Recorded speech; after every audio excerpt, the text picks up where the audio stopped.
On va d'abord aller au tribunal de Paris, retrouver Mathias Tesson pour BFM TV, parce qu'il y a un procès exemplaire qui se tient en ce moment. C'est celui du conducteur qui a ôté la vie au fils du grand chef Yannick Aleno, Antoine Aleno. C'était en 2022. C'est Mathias Tesson qui est sur place pour BFM TV, en rappelant déjà ce qui s'est passé, Mathias.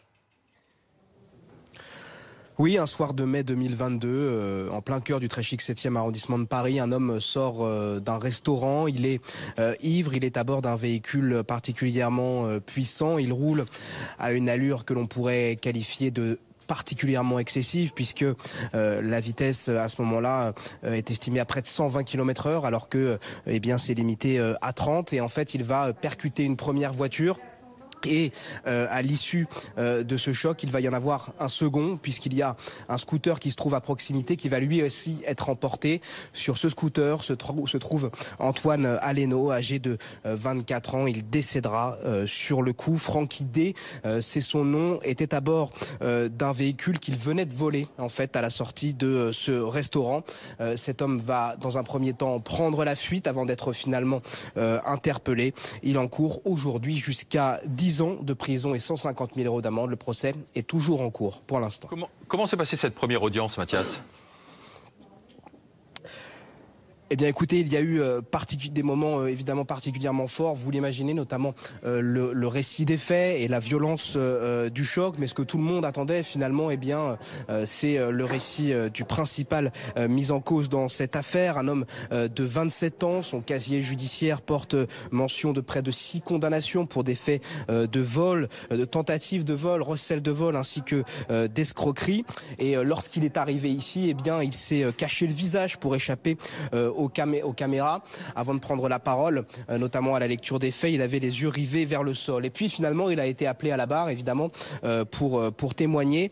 Et il a eu ces mots: je n'étais plus maître de moi-même. Si j'avais été à jeun, ça ne se serait jamais passé. Je n'ai pas de mots pour expliquer ce que j'ai fait. Je m'excuse de tout mon cœur. Ce que j'ai fait, c'est impardonnable. Je reconnais tous les faits. Voilà ce qu'il a déclaré à la barre. Le problème dans ce dossier, c'est que, en raison de sa consommation d'alcool le soir des faits, il n'a plus aucun souvenir des circonstances qui ont pu conduire à ce drame, et il n'est donc pas en capacité de le dire et d'expliquer pourquoi ce drame, au grand désespoir, vous l'imaginez, des parties civiles.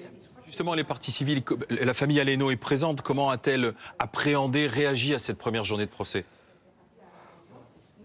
Écoutez, ils sont tous particulièrement dignes. Ils sont arrivés ici sans dire un mot à la presse, et ils viennent tout juste de prendre la parole à la barre, à l'intérieur de cette salle d'audience juste derrière moi. Yannick Aleno a raconté cette soirée d'horreur. Il a dit: moi, je n'ai rien oublié. C'était une scène de chaos. Mon fils était sous une couverture, des litres de sang par terre. Je me suis allongé sur mon fils et j'ai crié. La maman d'Antoine Aleno a également pris la parole. Ma vie a tourné autour de mes 2 enfants.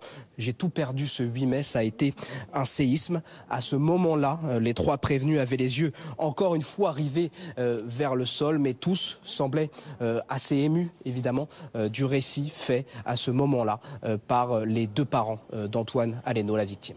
Mathias Tesson avec Vincent Berthézane pour BFM TV. Nous sommes avec le restaurateur Stéphane Manigold. Habituellement, vous venez défendre votre profession, porter des combats sur la nourriture et autres. Mais là, vous êtes là en tant que proche de la famille Aleno. Vous soutenez Yannick Aleno dans ce combat politique qu'il a d'établir un délit d'homicide routier, Stéphane Manigold. Oui, vous le rappelez, j'aimerais avoir une pensée pour le courage qu'ont les parents aujourd'hui. Laurence, Yannick et Thomas. Moi, j'ai eu Yannick au téléphone quand ce drame est arrivé.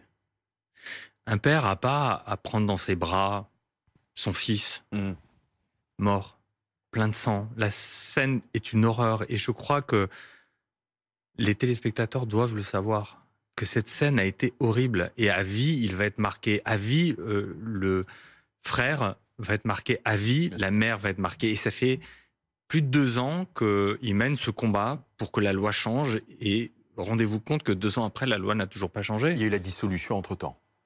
Oui. Mais il faut arriver à cet homicide routier. Et quand je vous parle de courage de la famille Aleno, Sinon, c'est l'homicide involontaire, parce que c'est ce que dit la défense. Oui. Ça n'est qu'un accident. Au maximum, ça sera 10 ans de prison. Au maximum. les faits, c'est quoi? C'est vous avez un criminel qui vole un véhicule qui se trouve à quelques pas du restaurant où Antoine travaillait, chez Burger Père et Fils. Il a voulu ramener une de ses collègues de travail et il s'est arrêté, lui, au feu rouge. Il s'est arrêté. Et vous avez un criminel alcoolisé qui vient de voler Ça faisait un véhicule. 5 minutes qui roulait à 110 km/h dans les rues de Paris. Mais faut comprendre, c'est une Audi RS6. C'est des bolides puissants. Et ce que je ne comprends pas, c'est qu'il y a des capteurs dans ce véhicule, par exemple, et que le véhicule, il y a eu une alerte forcément sur le chauffeur, qui a fait qu'à un moment, le véhicule a détecté un obstacle. En l'espèce, le scooter du fils de Yannick Aleno. Et il a accéléré. Il l'a tué, ce môme. Et nous avons perdu. Moi, je connaissais bien. Nous avons perdu un jeune qui a été balayé par un criminel, donc qui risque quoi au maximum 10 ans. 10 ans. Mais est-ce que ça changerait quelque chose? Bonsoir, maître. Le délit, enfin l'homicide routier. Est-ce que ça changerait quelque chose? Alors, c'est là tout le débat. C'est-à-dire que l'Assemblée nationale s'est emparée d'un texte qui prévoit de transformer l'homicide involontaire avec circonstances aggravantes d'alcoolémie ou de stupéfiant en homicide routier. Mais la peine, c'est exactement la même. C'est-à-dire que ce soit un homicide routier ou un homicide involontaire avec alcool ou stupéfiant, on est sur 10 ans maximum. Maintenant, je vais vous le dire, ça fait 20 ans que j'exerce dans ce domaine, en droit routier et dommages corporels. Et pendant ces 20 ans, j'ai jamais vu une seule condamnation à 10 ans.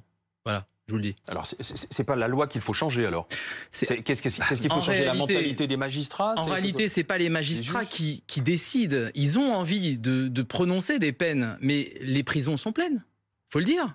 Il faut construire des prisons pour laisser la possibilité aux magistrats d'appliquer la loi correctement.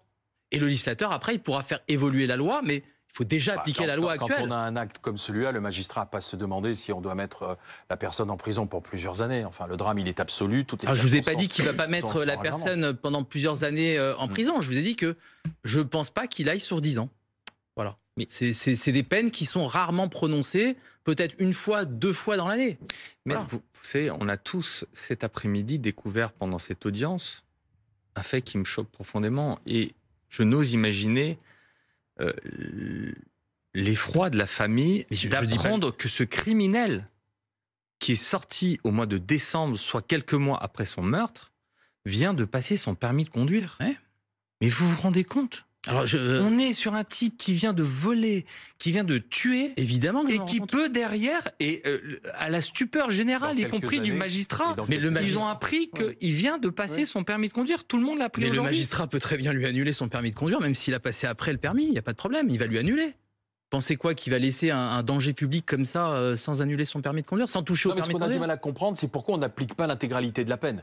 Je- Mais c'est pas, et que la raison de les prisons sont pleines Et ne puis- paraît pas Et suffisante au grand puis, public.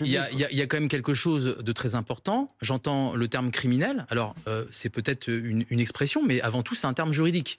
Et quand on parle de criminel, il faut qu'il y ait un crime. Or, Donc, il faut aujourd'hui, une qualification précise. Ouais. voilà. Or, aujourd'hui, cette infraction, qu'elle soit homicide involontaire ou homicide routier, n'est pas un crime, reste un délit. Donc, aux magistrats, Reste, aux un, législateurs. reste un accident.